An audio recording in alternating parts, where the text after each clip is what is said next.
The news many of us have been waiting for ever such a long time is finally here. DJI have launched the new DJI Mini 3 non-Pro model.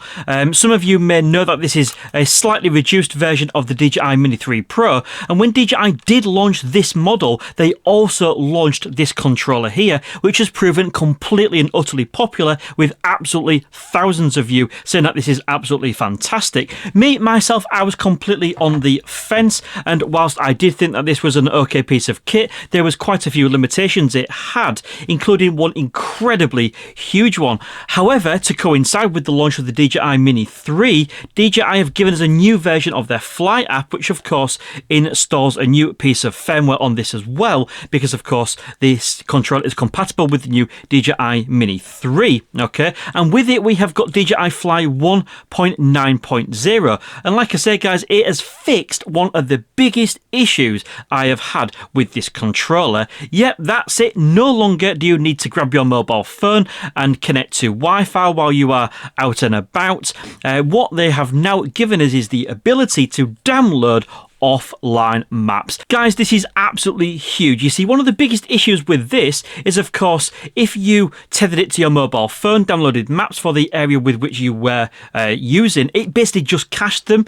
But as soon as you restarted the device, those actually disappeared. So you did not have them long term, basically meaning that if you decided to move location to somewhere completely different, what would then happen is you'd need to grab out your mobile phone, turn it into a hotspot, connect this to your mobile phone, download the maps for the area, blah blah blah blah. It was a hell of a lot of messing about, but no, not any longer. So all we need to do then is, of course, go into the profile, go into the download the offline maps, and then just select and pinch the area on screen with which you want it to download. Now for this, I'm primarily going to focus on the UK, just to keep the file size slightly smaller, but it's still more than what I require. So all we need to do is just scroll, so it's the UK on the screen, and if you look down at the bottom, it tells us our estimated file size. Once we've selected the area we want, all we need to do is hit download. It's going to ask us to give it a name, which of course I'm going to call it the UK because that's exactly where it is. Hit the download, and depending on your connection speed,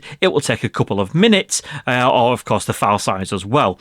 Now once that has then downloaded, what we're going to do is just test this by powering everything down. So we've powered off the DJI Mini 3 Pro, we've powered off the controller. Let's turn it all back on again. If we swipe down from our screen, you can see the Wi-Fi is not connected at all, so it's not connected to my home Wi-Fi or my mobile phone hotspot. But yet if we go down to the bottom left corner and hit the map, you will see it is already downloaded. It's fully there. Okay, and basically this is absolutely perfect and basically solves one of the biggest issues I have had with this controller.